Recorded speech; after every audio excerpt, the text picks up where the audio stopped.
여러분 안녕하십니까? 라디오 오늘 강재입니다. 20대 대통령 선거가 내년 3월 9일에 실시됩니다. 1년도 채 남지 않은 상황인데요. 그러다 보니 정치권에선 대권을 향한 잠룡들의 움직임이 조금씩 본격화되고 있습니다. 현재 여권에서는요. 이재명 경기지사를 비롯해서 이낙연 전 대표, 정세균 전 국무총리가 지지층 결집에 나서고 있고요. 현재 전당대회를 앞두고 있는 국민의힘 역시 당권 경쟁이 뜨겁습니다. 나경원 전 원내대표와 이준석 전 최고위원, 주호영 전 원내대표, 김웅 의원이 치열한 다툼을 벌이고 있죠. 그런 가운데 윤석열 전 검찰총장과 안철수 전 대표, 또 홍준표 무소속 의원의 움직임도 관심을 모으고 있는데요. 과연 차기 대권의 향방은 어디로 흐르게 될까요? 잠시 후에 최진봉의 시사포커스에서 자세히 알아보겠습니다. 5월 14일 금요일 라디오 오늘 광고 듣고 시작합니다.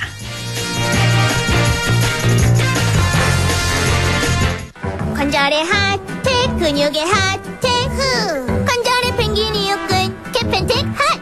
관절의 꿀해, 근육의 꿀해, 하. 관절의 펭귄이 시원, 캐펜텍 쿨. 관절염, 근육통의 세계에선 역시 펭귄이 제일, 캐펜텍. JLS 사이언스. 자, 따라해보세요. 이카운트 ERP 4만원 회계관리, 이카운트 ERP 4만원. 재고관리, 이카운트 ERP 4만원 생산관리. 사업 성공 함께해요. 이카운트 ERP의 모든 기능을 월 4만원에 드립니다. 이카운트 가입비 부가세 별도. 차도르니 차돌 고소한 맛 좋아. 차도르니 차돌 매콤한 쫄면과 차도르니 차돌 조밥에 싸도 좋아. 점심엔 소불고기, 저녁엔 이차돌. 아는 맛이라서 더 맛있다. 차도르니 차돌. 남북경제협력의 허브 파주 센트럴밸리. 파주시 대규모 희망 프로젝트 중 1단계. 파주 센트럴밸리. 역세권의 프리미엄이 더해진 세대를 이어갈 미래 가치가 완성되는 곳. 상업용지 분양문의 1522-0844. 시공 현대 엔지니어링. 엔픽플에서 하는 홀인원 365일 무제한 도전 무야호. 엔픽플 가입해서 홀인원 성공하면 상금 200만 원을 받는다는 거지. 월 2,000원으로 웃고 즐기고 홀인원 하면 나이스 샷. 무제한으로 200만 원까지? 엠픽플 지금 다운받아. 다양한 무전 고민엔 티어실, 티어실로 불러버려. 티어실과 모든 무좀. 티어실 달라버려. 티나는 무좀, 티 안 나는 무좀. 티어실 무좀이 고민일 때 송가인이 추천하는 무좀약 티어실 3일제약. 5월 14일 금요일 라디오 오늘 1부는요. 성공회대 최진봉 교수와 함께 한 주간의 시사 이슈 진단해보는 최진봉의 시사포커스 잠시 후에 만나보겠습니다. 2부 이슈 오늘에선 영양군에서 2030 2030년 중장기 발전계획 수립에 나섰는데요. 영양군 오도창 군수 연결해서 이 이야기 나눠보죠. 끝으로 LNS 자산운용 조진희 이사와 함께 부동산에 관한 궁금증 풀어보는 조진희의 부동산 매거진 이어집니다. 라디오는 생방송 놓치신 분들은요. 유튜브로도 다시 들으실 수 있습니다.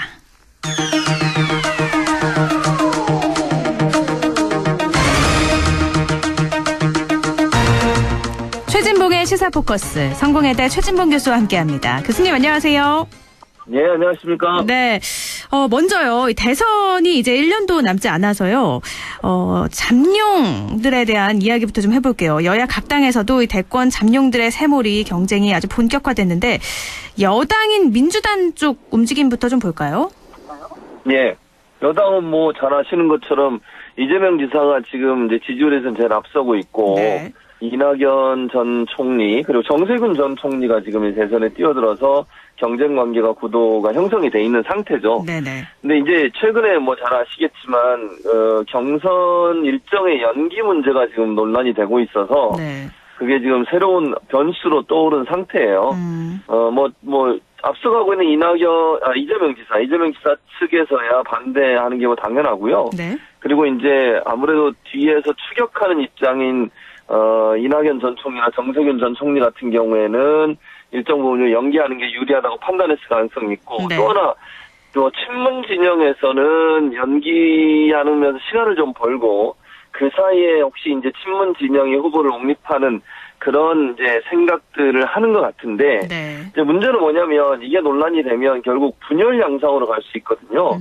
그래서 이게 이제 만약 당내 계파 간의 싸움이나 다툼, 분열로 가면 대선 결과에 부정적 영향을 미칠 수밖에 없어서 그 부분이 이제 좀 우려되는 상황이고요. 현재로서는 당대표가 상당히 이제 부담을 갖고 이 문제를 정리를 해야 되는데, 뭐 모든 사실 후보들은 원칙적으로 원칙을 지키자. 왜냐하면 지금 당원 당규상에는 대선 180일 전, 그러니까 6개월 전에는 대선 후보를 선발한다고 돼 있어요. 네. 그러니까 이걸 바꾸려면 이제 당무위원회를 열어서 거기서 이제 회의를 해서 결정을 해야 되는 건데, 그래서 아마도 원칙적으로 가는 쪽으로 가닥이 하지 않을까 하는 예상은 되는데, 이 문제가 계속 불거지게 되면 사실은 좋은 영향을 미친다고 보진 않아요. 이게 상당히 좀 부정적 영향을 미칠 수 있고, 당내 계파 갈등이 부각이 되면 대선 하기도 전에 어쨌든 대선 후보들 간의 어떤 갈등 요소로 부각이 돼서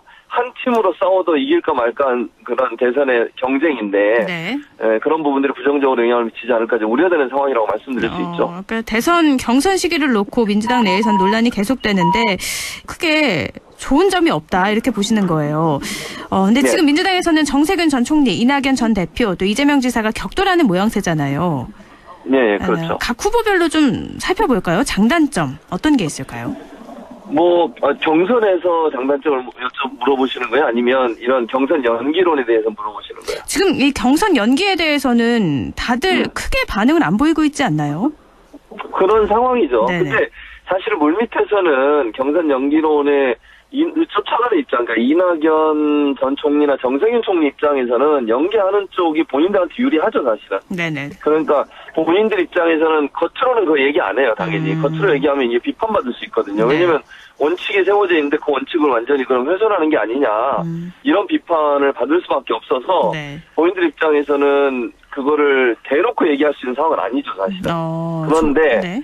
그럼에도 불구하고 그게 본인들한테는 그게 유리한 상황이에요. 왜냐면 시간을 더 벌면 지지율을 더 끌어올릴 수 있는 기회를 가질 수 있는 거잖아요. 물론 뭐 결과야 어떻게 될지 모르죠. 지금의 상황으로 분위기만 본다면 그게 좀 쉽지 않을 거라는 생각은 들긴 하지만, 네. 그래도 전혀 기회가 없는 것보다는 기회가 있는 게 더 나은 거니까 그런 차원에서 본다고 하면 본인들 입장에서는 연기하는 게 본인들한테 유리한 상황이라고 말씀드릴 수 있죠, 사실은. 네. 근데 이재명 지사 입장에서는 그게 이제 불리한 상황이 되는 거예요, 그러면. 지금 여론조사에서 왜냐면 1위를 달리고 있으니까, 네. 그렇죠. 지금 현재 1위를 달리고 있는 상황에서 이게 만약에 연기가 되면 그 지지율이 이제 물론 제가 볼 때는 뭐 크게 변동이 없을 가능성이 높지만, 그럼에도 불구하고 빠질 수 있는 위험성을 전혀 배제할 수 없는 거잖아요. 네. 그렇게 되면 본인한테 절대 유리한 상황이라고 보지 않기 때문에 제가 볼 때는 이재명 지사 입장에서는 반대할 가능성이 높다. 근데 유불리를 물어보시면 저는 현재 상황만 놓고 말씀을 드리면 네. 사실은 크게 변화가 없을 가능성이 있어요. 예를 들어서 연기한다 해도 한 달, 두 달, 뭐 길어도 두 달이고 아니면 한 달 정도 연기한다고 치면 그 한 달, 두 달 사이에 크게 지지율의 변화가 있을까? 라는 부분에 좀 의문이 있어요, 사실. 네. 그래서 제가 볼 때는 뭐 유불리를 그냥 따진다고 저한테 물어보시면 네. 별 차이가 없을 거다. 저는 그렇게 생각을 합니다. 알겠습니다. 또 국민의힘은요, 당대표 최고위원 선출하는 전당대회를 다음 달 11일로 확정을 했습니다. 네. 당권 주자들도 많기도 하고요. 지금 난립하는 모양새예요. 그렇습니다. 네. 지금 현재는 뭐 나경원 전 원내대표, 그다음에 주호영 전 원내대표도 지금 이제 나서겠다고 얘기를 했고요. 네. 그리고 또 홍문표 의원도 얘기를 한 상황이고요. 이준석 전 최고위원도 있고요. 이준석 네. 전 최고, 그리고 지금 김웅 의원도 네네. 지금 있죠. 출마를 선언했고요. 네. 아마 이제 이준석 전 최고하고 김웅 의원은 단일화를 하지 않을까 하는 생각이 들어요. 네. 물론 뭐 그게 그냥 시도를 할 겁니다. 두 분 같은 경우. 왜냐하면 지금 현재 이제 새로운 인물, 그리고 쇄신할 수 있는 인물, 젊은 피, 뭐 이런 부분들이 이제 상징적으로 그 지지를 받을 가능성이 있거든요. 그래서 네. 그런 분들이 두 명이 나오면 사실 표가 갈리기 때문에 불리할 수 있고, 그러면 결국 단일화를 통해서 젊은 세대를 대변할 수 있는 후보를 한 명으로 압축을 하면 경쟁력을 가질 수 있죠. 김종인 전 비대위원장도 사실은 이제 초선이나 새로운 인물이 했으면 좋겠다라는 얘기를 했기 때문에 그 부분도 어느 정도 힘이 실릴 것 같고요. 그러면 이제 신구 간의 갈등, 신구 간의 대결 이렇게 되니까 어찌 보면 그 유리한 지점을 가질 수도 있다고 보여져요. 그래서 아마 이준석 전 최고위원하고 그 김웅 의원은 단일화를 할 가능성이 있다고 보이시고요. 네. 그러면 이제 결국 주호영, 나경원 이렇게 이제 3명 정도가 되지 않을까. 제 개인적인 이것도 생각입니다만 네. 그렇게 아마 진영이 짜이지 않을까 하는 생각이 들고요. 이제 그러면 중요한 건 뭐 지금 현재 나오고 있는 뭐 여론조사라고 하는 것은 당대표 적합도 조사고 그건 일반 이제 국민들이 하는 거니까 당원들이 어떤 선택을 할지는 좀 두고 봐야 되고 저는 뭐 그냥 제가 개인적으로 예측을 해보면 이제 쇄신이나 이런 부분들의 명분은 있지만 당대표는 그래도 중진이 되지 않을까 하는 개인적인 예측을 합니다. 그래서 조호영 전 원내대표나 나경원 전 원내대표 중에 누가 한 분이 되지 않을까 그렇게 조심스럽게 예측을 해봅니다. 그러니까 신구 갈등 중에서 조심스럽게 중진 의원이 되지 않을까라고 말씀을 하셨는데요. 지금 네. 국민의힘에서는 또 이분이 아주 문제가 되고 있어요. 홍준표 의원의 복당 문제를 두고 김웅 의원과 네. 설전을 펼치기도 했는데 그렇죠. 홍준표 의원의 복당은 그럼 어떻게 될 거라고 보세요? 저는 당분간은 어려울 것 같아요. 왜냐하면 지금 당대표 선출 과정에서 홍준표 전 대표죠. 전 대표의 복당 문제는 모든 후보들에게 불리한 사안이에요. 물론 지금 현재 이제 주요 후보로 거론되는 5명 중에 4명은 복당을 해도 된다. 허용해야 된다는 그런 입장이거든요. 네. 그런데 이게 당대표 선거가 끝나기 전까지는 안 할 거예요. 그러니까 아마 되더라도 당대표 선거에서 누가 당선이 되고 그분이 최고위원회 꾸리고 그리고 나서 아마 복당이 이루어질 가능성이 있다고 봐요. 그러니까 명분상으로 보면 홍준표 전 대표에 대한 복당에 대해서 부정적 그 의견이 많지만 그럼에도 불구하고 대부분 중진들 같은 경우 홍준표 전 대표에 대한 복당을 허용하는 쪽으로 지금 의견을 다 내고 있거든요. 네. 지금 현재 상황으로 보면. 네. 그렇다고 하면 복당이 될 가능성은 높다. 다만 그 시기로 보면 이거는 이제 당대표가 선출되고 최고위원까지 다 꾸려지고 나면 그 이후에 아마 되지 않을까 그렇게 예측이 가능하다고 그러니까 말씀드리겠습니다. 아무리 빨라도 6월 11일 이전에는 안 될 것이다 이렇게 안 되죠. 보고 계시네요. 네, 그럴 가능성은 거의 없다고 봅니다. 저는. 또 이 홍준표 의원의 국민의힘 복당도 그렇지만 네. 안철수 대표도 문제잖아요. 그렇죠. 네, 국민의힘 안철수 대표 또 윤석열 전 검찰총장도 있어서 이 3명이 함께 복당이 네. 이루어져야 된다. 혹은 이런 얘기도 나오더거든요. 그런데 저는 그 윤석열 전 총장은 입당하지 않을 거라고 봐요. 당분간.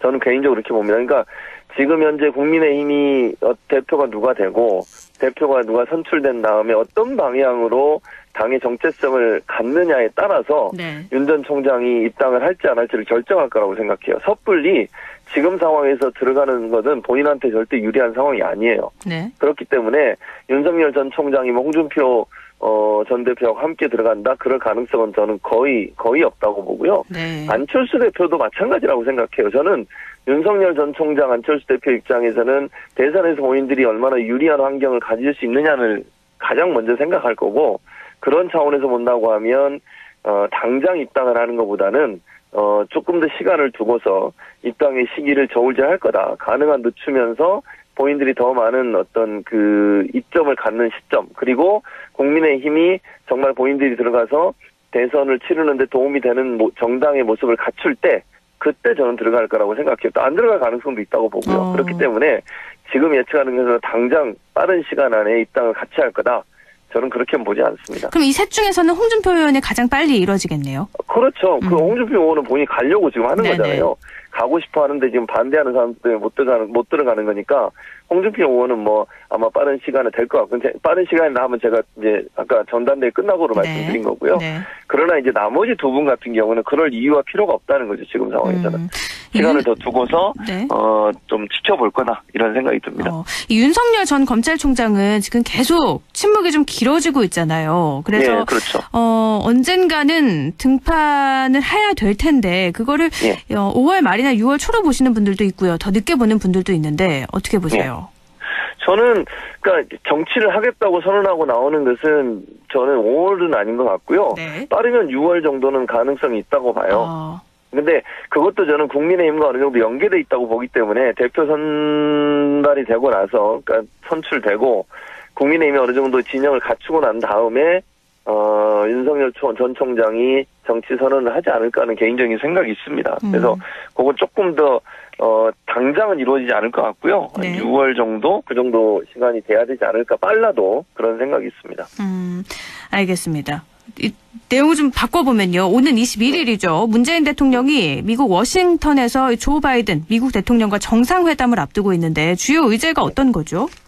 일단 주요 의제는 한미 이제 안보 공조와 함께 북한 문제 해결이죠. 북한 문제, 한반도 평화 프로세스 관련된 게 주요 의제고, 네. 두 번째는 이제 백신 관련된 문제가 주요 의제가 될 가능성이 있다고 보여요. 네. 왜냐하면 이제 백신 공급을 좀 더 원활하게 빨리 하기 위해서 미국의 지원과 도움이 필요한 상황이잖아요. 네. 그런 부분들에 대해서 미국의 지원 좀 끌어내는 부분이 논의가 될 것 같고, 두 번째는 이제 북미 관계죠. 북미 관계 개선을 통해서 핵 문제 해결, 그리고 한미 평화 프로세스, 남북 간의 평화 프로세스, 한반도 평화 프로세스 관련된 부분, 이런 부분들이 아마 주요 논의가 되지 않을까 이렇게 예상이 됩니다. 근데 한미 정상회담 하루 전에 반도체 회의가 또 열리잖아요. 예, 이때 그렇죠. 삼성전자를 초대하기도 했는데 그럼 삼성 이 이야기도 좀 나오지 않을까 싶은데요. 그런 얘기도 나올 수 있다고 봐요, 저는. 왜냐면 우리나라도 사실은 우리나라 물론 삼성이 반도체 개발에 이제 가장 앞장서고 있고 열심히 하고 있으니 삼성이 이제 주요 논의의 대상이 될 수도 있고, 또 하나는 우리도 사실은 자동차 생산에서 반도체가 부족해서 지금 어려움을 겪고 있는 부분이 있거든요. 그래서 네. 아마 이 문제는 우리가 미국을 도와준다는 개념도 있지만 이게 전 세계적인 상황이에요. 시스템 반도체 문제가. 그래서 이 부분에 대한 공조라든지 아니면 함께 이 문제 해결을 위해서 노력하겠다 하는 정도의 논의는 충분히 가능할 걸로 보여지고, 삼성이 그게 기여할 부분이 있다고 하면 미국 입장에서도 우리나라 정부와 협력해서 삼성이 이런 이제 반도체 생산 어떤 능력이나 기술을 좀 확장시키고 그걸 세계 경제에 좀 도움을 줄 수 있는 쪽으로 기여하는 그런 논의는 충분히 있을 수 있다고 생각이 됩니다. 삼성전자도 조금 압박이 있지 않을까. 바로 다음 날이 정상회담이기 때문에 그런 부분도 있는데, 아까 의제를 딱 여쭤봤을 때 북한 문제죠 이렇게 말씀을 하셨잖아요. 네, 그렇죠. 문재인 대통령이 북한의 변화의 길로 빠르게 나올 수 있게 협의한다고 밝히기도 했는데, 네. 바이든 대통령은 그럼 어떤 해답을 내려올 걸로 예상하세요? 저는 바이든 대통령 입장에서 원칙론을 얘기할 것 같아요. 그러니까 그러나 이제 다른 점은, 트럼프 정부 행정부와 다른 점은 네. 대화와 협상은 계속 하겠다는 거거든요. 그게 이제 다른 점이라고 보는데, 네. 압박과 제재도 계속 가지만 대화하면서 그걸 하겠다고 하는 것은 다른 변화의 모습이라고 생각이 들어요, 저는. 네. 그러니까 트럼프 대통령 입장에서는 이제 압박 위주로 했고 대화를 하더라도 즉흥적으로 한 경우가 많았잖아요. 네네. 그런데 이제 바이든 대통령 같은 경우는 그런 쪽으로 접근하지 않고 대화와 제재를 계속하지만, 대화라고 하는 것도 bottom-up, 그러니까 밑에서부터 의제나 이런 부분이 조율이 되고, 그리고 위로 올라와야지 위에서 결정해서 밑에서 따라가는 형식의 그런 형태를 하지 않을 거다라고 하는 게 제 생각이기 때문에 좀 더 체계적으로 접근할 가능성이 있어요. 이게 위에서 밑으로 전달되는 탑 다운 방식이 되면 네. 문제가 되는 게 뭐냐면, 논의하다가도 제대로 논의가 해결이 안 되는 부분들이 많이 있어요. 네. 왜냐하면 이게 밑에서 다 체계적으로 준비를 해가서 위에서 결정을 해야 되는데, 위에서 즉흥적으로 결정해서 뭘 시행하게 되면 밑에서 준비가 안 되잖아요. 그럼 삐그덕거리게 되고 거기에 충돌이 날 수 있거든요. 그런 점에서 본다고 하면 좀 시간이 걸릴 수는 있지만 체계적으로 접근하기 때문에 한번 물꼬가 트이고 대화가 시작이 되면 어느 정도 성과를 내는 데는 더 효과가 있을 거라고 저는 봅니다. 지금 바이든 정부 북한 백신 외교 이야기도 나오고 있어요. 예. 이거는 조금 힘들 거라고 보세요. 저는 그것도 전혀 불가능하다고 보진 않아요. 그러니까 대화의 어떤 이런 거잖아요. 사실은 협상이라고 하는 건 A라는 국가와 B라는 국가에 뭔가 제공을 하고 또 반대국으로 뭘 받아내는 거잖아요. 네네. 협상이 그런 건데 네. 백신이 하나의 어떤 기회가 될 수 있다고도 저는 봐요. 그러니까 북한 입장에서 예컨대 본인들은 코로나 걸린 사람이 아무도 없다고 그렇게 하지만 그건 누가 봐도 그건 거짓말인 것 같고, 네. 이제 치료를 위해서 백신이나 아니면 미리 예방을 위해서 백신을 공급하는 것을 미국이 좀 더 선제적으로 인도주의적 차원에서 하고, 그걸 매개로 해서 북한과의 만남이나 아니면 대화를 성사시키는 것은 충분히 가능하다고 생각하기 때문에, 이게 이제 사실은 민간 차원에서 교류와 인도적 차원에서 교류라고 하는 것도 정치적인 어떤 메시지를 함께 갖고 가는 거거든요. 네. 그런 차원이라고 하면 백신을 통해서 외교를 시작하는 것도 어찌 보면 북미 간의 관계 개선에도 도움을 줄 수 있는 계기를 마련할 수 있다고 봅니다. 하나의 대화의 물꼬를 트는 계기가 될 수도 있다. 그럼요. 그럴 네. 가능성이 있죠. 알겠습니다. 다음 주에 열리는 한미 정상회담이니까 이건 열리고 나서 또 어떤 의제들이 다뤄졌는지 이야기 나눠보도록 하죠. 오늘 말씀 고맙습니다. 네, 감사합니다. 최진봉의 시사포커스, 지금까지 성공회대 최진봉 교수였습니다. 라디오 오늘 1부는 여기까지고요. 잠시 후에 광고 듣고 2부에서 뵙겠습니다. 할인점보다 더 실속 있고 편의점보다 더 편리하게 살 수 있는 곳, 시장보다 더 정이 넘치고 백화점보다 더 품격 있는 곳, 이런 곳이 없을까요? 네, 우리 동네 우리 할인점 홈마트가 있습니다. 지난 25년간 항상 고객과 함께한 홈마트. 용상점, 자이점, 신용주점, 서천점에서 새롭게 고객님께 다가갑니다. 홈마트. 가구 살 땐 꼭 한번 가보자. 안동 명품 가구 백화점. 흑표 흑침대, 양성국 갤러리, 금성침대, 한국가죽소파, 장수돌침대. 다양한 브랜드 가구를 한 곳에서 쇼핑할 수 있는 대형 가구 전시장. 안동 명품 가구백화점. 어떡해. 그 소식 들었어? 영주농협자재센터에 농자재, 관수자재, 공구에 일반 잡화까지. 영주농협 파머스마켓 바로 옆으로 왔다고 하더라고. 정말? 영주 농협자재센터로 당장 가야겠다. 054-637-8788 영주농협자재센터. 처음 귀농한다고 영천에 내려왔는데 앞으로 어쩌나 막막했죠. 그런데 체계적인 교육 시스템도 있고 도와주시는 분들도 많고 이제는 좋습니다. 다시 결정해도 영천으로 올 것 같아요. 전원생활의 꿈, 귀농기촌 1번지 영천시가 함께합니다.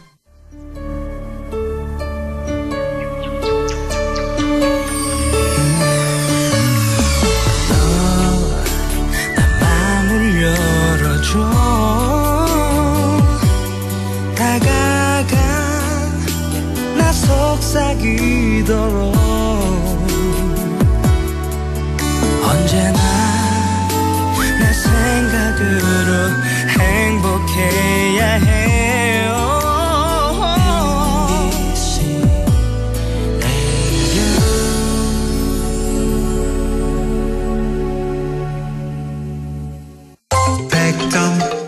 MBC 라디오.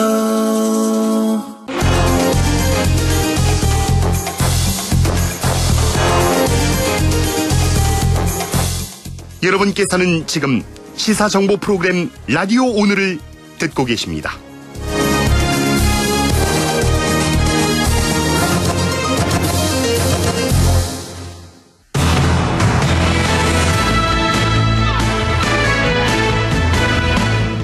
라디오 오늘 2부 순서 이슈 오늘입니다. 최근 영양군에서는요, 2030 중장기 발전 계획 수립 최종 용역 보고회가 있었는데요. 2030 영양군의 비전 알아보겠습니다. 영양군 오도창 군수 연결합니다. 군수님 안녕하세요. 네, 안녕하세요. 네. 반갑습니다. 네, 오랜만에 뵙네요. 네, 그렇습니다. 네.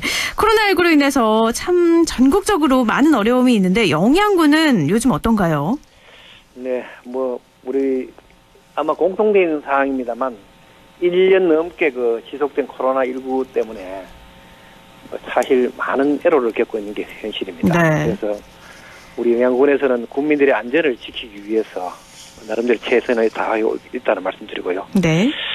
코로나는 초기 대응이 상당히 중요합니다. 그래서 촘촘하고 강력한 방역 체계를 구축해서 코로나 대응에 대비해서 국민의 안전과 건강을 지키려고 나름대로 노력하고 있다는 말씀드리고요. 네. 사실 우리 영양군에서 선별 진료소를 24시간 운영해서 특히 집단 감염 고위험 시설이라든지 요양병원, 요양시설 등에서 사실 어떤 문제가 있을 때마다 전수 조사를 실시해서 조기 대응에 철저하게 대응하고 있다는 말씀드리고요. 그 다음에 영양전동시장 임시 휴장도 우리가 했었고, 또 시외버스 일일이 오는 분들인데 발열 체크를 하고, 네. 그 다음에 75세 이상 어르신을 대상으로 코로나 접종을 한 1,300여 명 마쳤습니다. 그래서 우리 예방 접종을 위해서 만전을 기하고 있다는 말씀을 드리겠습니다. 네. 영양군이 5인 이상 사적 모임 해제가 적용이 됐잖아요. 네, 그렇습니다. 어떤가요? 좀 긍정적인 효과가 나타나고 있나요? 지난 4월 26일부터 사회적 거리두기 개편안을 시범 적용을 하고 있습니다. 그래서 5인 이상 사적 모임 금지가 해제되었습니다. 네. 그래서 초기에는 좀 우리 소상공인들도 좀 어리둥절하게 했습니다. 일주일 후가 되니까 그 성과가 나타나는 걸 확인이 보입니다. 우리가 의견을 소상공인들 의견을 들어보니까 영업도 좀 나아졌다라는 그런 반응을 보이고 있고요. 네. 하여튼 주민들이 상당히 반기고 있고, 그 대신에 저희들은 그 개인 그 수칙 지키기라든지 철저한 그 관리를 하기 위해서 더 많이 쓰고 신경을 쓰고 있다는 말씀을 드리겠습니다. 네, 방역 수칙을 철저하게 지키면서 경제도 살아나면 참 좋겠죠. 네네, 그렇습니다. 네, 계속 유지가 돼야 될 것 같고요. 네네. 근데 이제 7월이면 민선 7기 3주년이 되는 시간이잖아요. 네네, 그렇습니다. 소감 먼저 좀 여쭐게요. 참 세월이 참 빨리 지나갑니다. 그렇죠. 벌써 3주년을 맞이했습니다. 네네. 처음에 그 변화의 시작 행복 영향이라는 군정 슬로건을 앞세워서 나름대로 열심히 뛰어왔습니다만 그 나름대로 좀 아쉬움도 많습니다. 그래서 앞으로 그 이제 마지막 남은 임기 1년 동안 정말 국민들 가까이 다가가서 국민들의 목소리를 듣고 또 국민들의 소소한 그런 행복을 전하는 그런 활동을 열심히 하도록 하겠습니다. 네. 그리고 지난 3년 동안의 성과를 기반으로 해서 앞으로 영양의 성장과 도약을 위한 그런 조치를 하나하나 해나가도록 하겠습니다. 참 시간이 빨리 지나갔다라고 말씀을 하셨는데요. 네네. 민선 7기 영양 군수로서 역점을 두고 추진하신 일들 많잖아요. 그중에서 주요 성과를 꼽으라면 어떤 걸 꼽으시겠어요? 네, 지난 3년 동안 우리 국민들의 행복한 삶을 위해서 안으로는 정주 여건 개선에 좀 신경을 썼습니다. 네. 그리고 밖으로는 접근성 강화를 위해서 많은 노력을 해왔습니다. 그리고 국도 31호선 그 2개 구간이 되겠습니다. 이 길을 선행계량 사업을 유치하기 위해서 온 힘을 쏟았고요. 네. 그리고 정주 여건 개선을 위해서는 영양읍의 한 2,400세대의 LPG 배관망 사업을 구축을 했습니다. 그리고 도시재생 사업으로 간판 정비라든지 또 에너지 복지 실현을 위해서 LPG 태양광 사업이라든지 또 영양 양조장 보건, 그다음 도로 전면 포장, 별 형상 가로등을 교체를 했습니다. 그리고 돈 되는 부자 농촌을 만들기 위해서 지난해 1월입니다. 농산물 품질 관련 영양 분소를 유치를 했고요. 올해는 내년부터는 본소가 사무소가 유치가 될 수 있도록 최선의 노력을 다하겠습니다. 그리고 각종 농업 보조율을 종전에 한 40%였는데 50에서 70%까지 보조율을 높여서 농가들에게 도움을 주고 있다는 말씀드리고요. 네. 특히 농업재해 보험 자부담을 반으로 낮췄습니다. 자부담이 종전에 우리 원래 이제 정부에서 정하는 20%를 해야 되는데 네. 10%로 낮춰서 농가 어떤 자연재해로부터 안전한 농사 짓는 그런 역할을 했다는 말씀드리고요. 그다음에 홍고추 수매 장려금을 제가 들어와서 배로 올렸습니다. 킬로그램당 네. 홍고추 1kg당 100원에서 200원으로 올렸습니다. 이 효과는 네. 우리가 600g으로 환산하면 한 근에 700원에서 한 1,000원 정도 그 가격을 더 주는 그런 정책을 펼쳤습니다. 그래서 농가 소득 증대에 이바지했다는 말씀을 드리고 특히 색강 살리기 사업을 추진을 해서 하천 보건과 또 지난해 태풍이 2개가 내습을 했습니다. 태풍 피해를 크게 줄일 수 있다는 그런 우리가 성과를 거뒀습니다. 그리고 생활이면은 바로 처리반을 운영을 해서 보일러라든지 상수도 수리, 그다음 전기 방충망 교체 등 정말 찾아가서 도와주는 주민 생활 불편을 해소하는 데 큰 역할을 했고요. 이 성과가 좋아서 올해는 1개 반을 운영하는 것을 2개 반을 운영해서 주민들에게 보다 많은 혜택을 주려고 노력하고 있습니다. 네, 정말 국민분들이 느낄 수 있게 체감할 수 있는 이런 정책들을 펴서 참 만족을 국민들께서 하실 것 같은데요. 네네. 이번에 2030 중장기 발전 계획 수립 용역 최종 보고회가 있었잖아요. 네네, 그렇습니다. 네, 2030 영양군의 비전 어떻게 제시가 됐나요? 지난 4월 29일 날 중장기 발전 계획 수립 용역 최종 보고회를 가졌습니다. 네네. 보고회에서 우리가 더 온리 오직 에코 힐 영양으로라는 그런 슬로건을 내세웠습니다. 그래서 영양군 미래 비전을 핵심 사업을 접근성이라든지 정주 여건 개선 또 지역 경제 활성화를 위해서 10개 분야 한 27개 사업을 선정을 했습니다. 그래서 지속 가능한 농업, 또 미래 성장 산업을 새로 발굴하고 또 교통, 의료, 교육 등 정주 여건 개선과 교정시설 유치도 있고요. 그다음 보건 의료원 건립도 우리가 그 계획을 포함시켰습니다. 그래서 장기 계획에 이런 내용을 포함시켰다는 말씀을 드리겠습니다. 그러니까 10개 분야 27개 사업인데 네네. 구체적인 주요 사업으로는 어떤 계획들이 현재 나와 있나요? 예를 든다라면은 저희들이 정보건센터가 우리 영향에 왔습니다. 네. 그래서 표범의 땅 영향을 지향을 하고요. 그다음에 우리 지금 현재 그 미세먼지가 사회적 이슈로 되고 있습니다. 그래서 그 초미세먼지 프리존을 저희들이 우리가 그 준비를 해서 정말 이제 숨쉬는 관광을 우리가 한번 한번 시행을 해보고 싶고요. 네. 그다음에 그 숲이면 축파리의 자작나무 숲이 국내 최대 규모입니다. 그래서 자작나무 숲을 정말 우리가 또 생태 관광 자원으로 활용해서 정말 우리 지역에 우리 그 관광객들이 많이 찾아오도록 노력하는 그런 부분들을 포함시켰습니다. 이게 권역별로 특징적인 발전 방향도 제시가 됐다면서요? 네네, 그렇습니다. 어떤 것들이 있을까요? 우리가 크게 4개의 권역으로 나눴습니다. 네.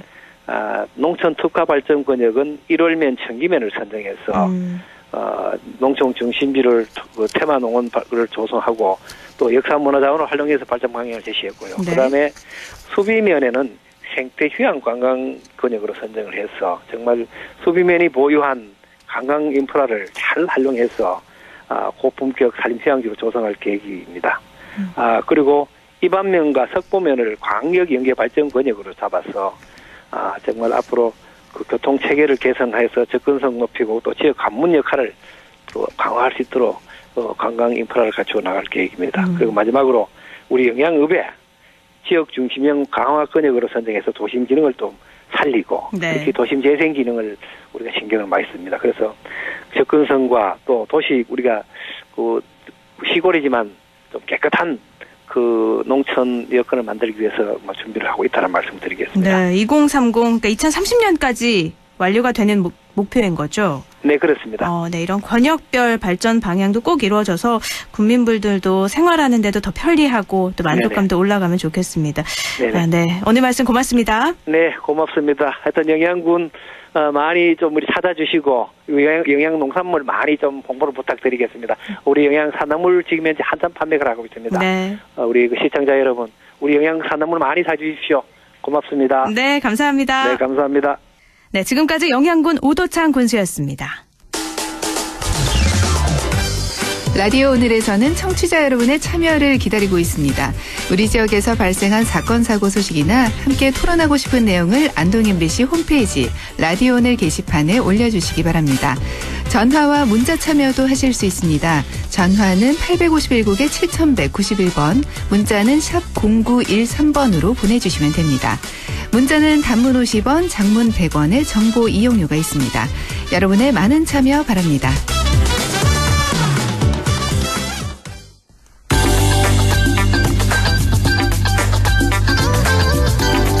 조진희의 부동산 매거진 시작합니다. 지난 월요일이죠. 문재인 대통령은 취임 4주년 연설에서 25번에 걸친 부동산 정책 실패를 인정했는데요.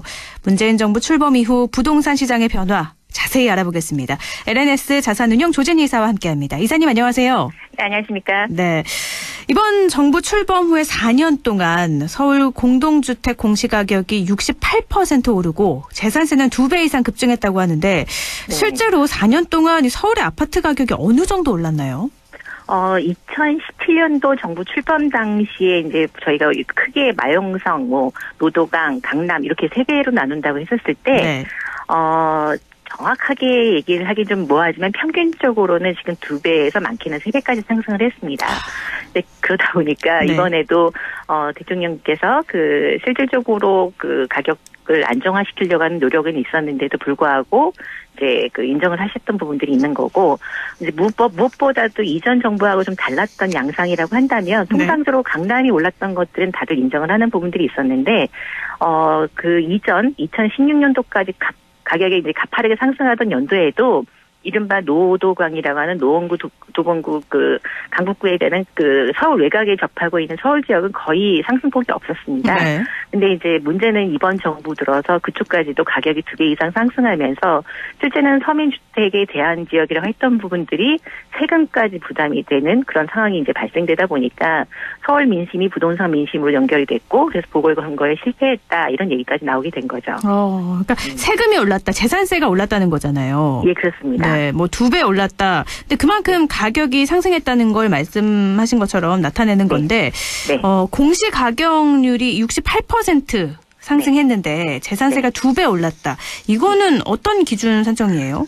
보통 저희가 이제 재산세를 내는 기준이 뭐 1억부터 3억까지, 3억부터 5억, 뭐 6억, 7억 이렇게 구간으로 나눠져 있습니다. 네. 그래서 작게는 0.4%에서 그 3%까지라고 보시면 되는데 문제는 공시가격 오른 것만큼 이제 초과분이 3억이 초과가 되면서 적용되는 부분이 높아지다 보니까 실질적으로 3억 초과 주택분이 2017년 출범했을 기준보다는 36.8% 정도 더 늘어났고 네. 그래서 실제 기준치로 봤을 때 57.6%가 됩니다. 그러면 절반 이상이 3억 초과분으로 가격이 상승하다 보니까 네. 그만큼 재산세도 내시는 분들 입장에서는 안 내셨던 분들도 내야 되고 네. 그리고 적용 대상이 안 됐던 분들이 반 이상이 어떻게 보면 재산세를 내는 대상으로 바뀌었다는 거죠. 그 구간이 딱 넘어가면 세율이 네. 확 오르기 때문에 체감 세율은 그렇죠. 훨씬 더 늘어나는 거잖아요. 예, 맞습니다. 근데 강남을 제외하고 노도강, 그러니까 노원, 도봉, 강북구에 대한 재산세 네. 급증 얘기하셨는데 그러니까 네. 중저가 주택 공시가격도 올랐기 때문이고 네. 공시가격이 오른 것보다 또 재산세가 크게 증가했다는 거잖아요. 예, 맞습니다. 그래서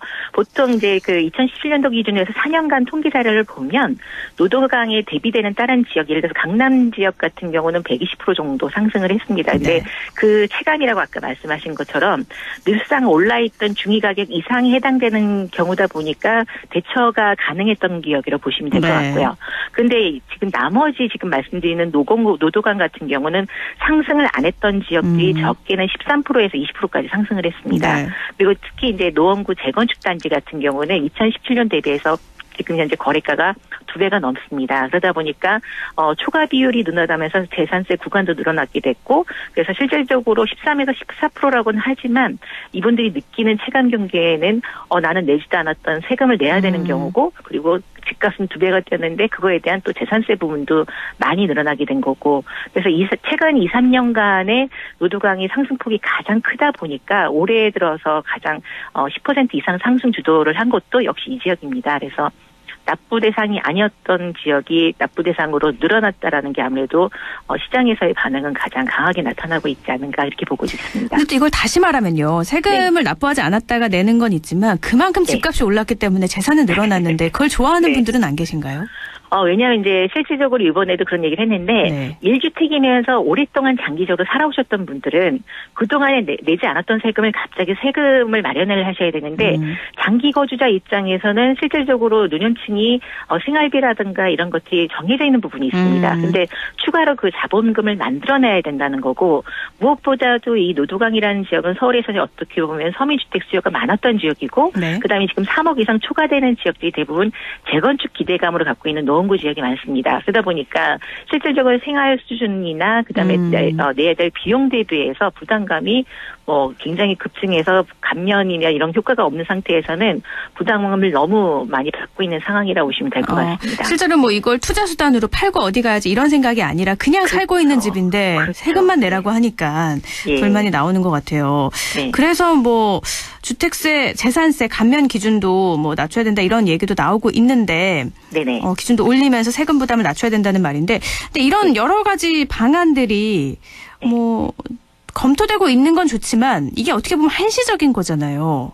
네, 그래서 지금 더군다나 날짜상으로 놓고 보더라도 네. 6월 전까지 이제 양도세 완화 조건들이 나와 있고 사실 이제 재산세 부과 기준이나 이런 것들이 이제 6월 1일부터 바뀌기 때문에 금매도 물건은 이번 달 정리가 어느 정도 다 끝난다고 보고 있습니다. 네. 근데 이제 문제는 중저가 가격도 이미 서울에서 상승을 했고 그다음에 1주택 기준으로 해서 9억 원, 그다음에 2주택 이상 6억 원 이하 이제 그 내용들이 있었는데 지금 말씀하셨던 것처럼 내가 오랫동안 장기 거주했던 1주택 입장에서는 감면 혜택을 주지 않은 상태에서 세부담이 늘어난다라는 거, 그리고 이걸 한시적으로 했다가는 어차피 내년까지 공정가액을 100% 시장 가격에 맞추겠다는 정부의 정책은 유지가 된다라고 한다면은 실질적으로 개선 효과는 없다라고 보여지는 거고, 그럼 결국에 이분들이 사는 집을 뭐 포기를 하던가 아니면 자기가 사는 집을 일부 뭐 전월세로다 전환하고 다른 데로 선택을 하던가 이런 선택 말고는 할 수 있는 상태가 없다고 보니까 이거에 대한 정확한 해결책은 아니다라고 시장에서는 보고 있는 거죠. 그러면 남은 기간 동안 문재인 대통령 부동산 정책 방향은 어떻게 변화될 거라고 보세요? 일단은 대통령님이 특별담화에서 얘기하신 거는 1년 동안에 기존의 정책은 그대로 유지하겠다고 했습니다. 네. 근데 이제 문제는 최근 들어서 아파트 값이 올랐던 사례를 세 가지로 볼 수가 있는데요.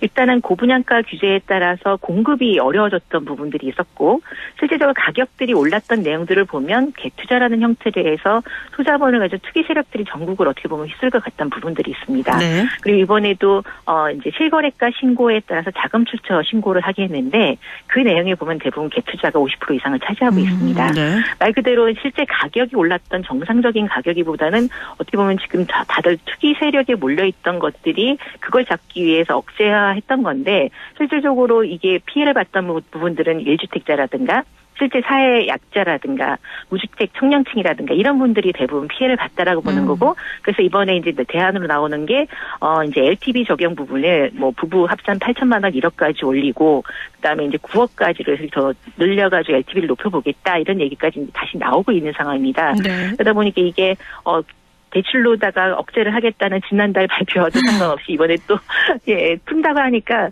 도대체 시장에서는 혼돈이 오는 게 어떤 정책을 따라가야 되는지, 그럼 이번에도 또 뭐 정권이 바뀌게 된다면 또 뭐 바뀌지 않겠느냐라고 해서 오히려 그러면 관망세를 한 번 더 1년 지켜보자 이런 얘기까지 나오고 있는 상황이라고 보시면 되겠죠. 대출 규제, 가계 대출이 워낙 많으니까 대출 규제해야 된다 했다가 다시 또 LTV를 높인다는 건 대출을 잘해준다는 거잖아요. 그렇죠. 이게 뭐 진짜 어떤 말이 맞을지 어떻게 될지 알 수 없는 건데. 갭 투자를 얘기하셨어요. 최근에 전세금 반환 안 돼서 소송된 사례 전국 500채 갭 투자 모녀에 대한 뉴스도 나왔는데 엄청난 분이 나왔는데 갭 투자가 근데 계속되고 있잖아요. 예, 맞습니다. 어떻게 이렇게 계속될 수 있는 거예요?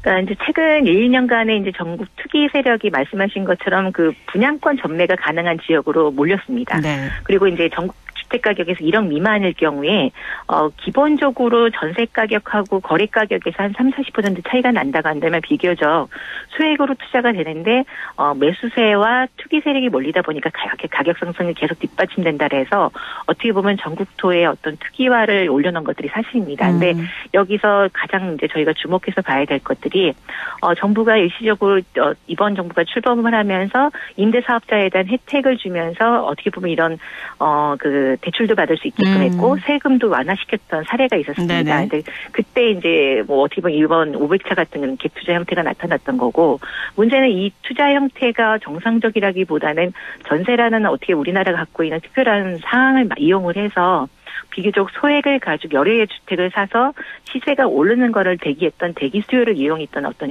형태라고 보시면 될 것 같습니다. 근데 이게 정부가 규제를 하면 할수록 지역으로 옮겨가는 풍선 효과가 계속되면서 정부는 가격을 못 잡고 수익 투기는 계속 이어지고 이런 세 가지가 계속 매수로 집중이 되다 보니까 일반인들조차도 옆에서 지켜보니까 오르는 폭 계속 가고 저렇게 해서 돈 버네라는 것들이 같이 따라가는 어떤 시장 현상까지 나타나게 되었습니다. 네. 그러다 보니까 어떻게 보면 갭 투자가 여전히 비교적 소액으로 돈을 벌 수 있는 부동산의 가장 좋은 안정 투자처다라고 해서 여전히 진행이 되고 있다라고 보시면 될 것 같습니다. 그러니까 옆에서 돈 버는데 나도 저렇게 해야지 이런 생각은 당연히 들 것 같아요. 예. 근데 이번에 경기가 점점 나아지면 금리 인상도 따라오는 거잖아요.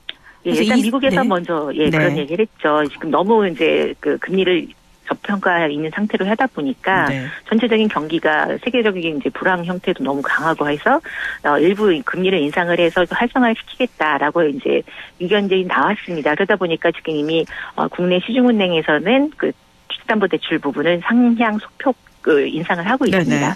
그러다 보니까 이제 작년에 2030 세대, 특히 20대들이 실제 본인들이 벌어들이는 그 소득 대비해서 대출 한 달을 너무 많이 받아놓은 상태에 네. 이분들이 가장 위험한 세대로 보는 건데 네. 저희가 이 통계 자료를 보니까 거의 70% 이상 되는 수요층들이 거의 한도선까지 대출을 받아놓은 상태더라고요. 그야말로 영끌한 거죠. 그렇죠. 네. 예, 그러다 보니까 지금 이미 서울 외곽 요번에 이제 김포 부천으로 이제 GTX D라인이 이제 축소가 되면서 이미 김포에 그 평가절하되고 급매물들이 나오기 시작했고요. 네. 일부 이제 대구 지역에서도 그동안 이제 너무 많은 공급 대비해서 미분양들이 좀 올라오기 시작했습니다. 그래서 이제 걱정이 되는 것들은 어떻게 보면 이제 소득이 좀 뒷받침이 되셔서 조금 오르더라도 그 저항을 할 수 있는 분들이라면 상관이 없겠는데 문제는 연골 수요를 투기에 같이 감안하던 일반인들이 좀 피해를 보지 않겠느냐 이런 것들을 이제 보고 있습니다. 그러니까 금리가 인상되면 이 영끌족들 당장 이자 부담이 너무 커서 당장 집을 내놓지 않겠냐 이런 의견도 있던데 이건 어떻게 보세요? 네, 집을 내놔도 이 문제는 뭐냐면 네. 그 살려고 하는 사람들은 또 똑같은 생각에서 저 더 낼 때까지 기다려야지라는 부분들이고 네. 이분들 입장에서는 이제 사실은 지난번에 DSR 발표할 때처럼 내년 기준으로 해서 그 뭐 상환을 해야 되는 원금이 늘어난다거나 이렇게 할 때까지 일단은 한번 버텨보자라고 나갈 수밖에 없는 게 네. 연끌족들 자체가 지금 부동산이나 주식시장이나 어떻게 보면은 손해를 감당을 하고서라도 내가 갖고 갈 수 있는 돈이 더 크다라는 부분 때문에 이게 어떻게 보면 특히 뛰어들었다고 보실 수도 있거든요. 네. 예. 그러다 보니까 지금도 걱정하는 것들은 이게 정말 대체가 되지 않는 그 어떻게 보면 해소되고 그 매물이 해소가 되고 정상화되기까지 1년에서 2년 이상 시간들이 걸릴 텐데 네. 그 사이에 정말 선의 피해자들이 좀 많이 나오지 않겠느냐 그런 것들을 우려하고 있고 또 상대적으로 여유자금을 갖고 계신 분들은 줍줍이라는 형태로 해서 가져갈 수 있는 상황이 된다라니까 오히려 매수 기대 시장은 더 열리는 상황이 되지 않겠느냐 이렇게 보고 있죠. 그러니까 더 부동산 시장을 잡기 힘들어진다고 봐도 되겠네요. 예, 그렇습니다. 알겠습니다. 저 오늘도 암울하게 마감을 해야 될 것 같네요. 오늘 말씀 고맙습니다. 네. 예, 감사합니다. 네. 부동산 매거진 LNS 자산운용 조진희 이사였습니다.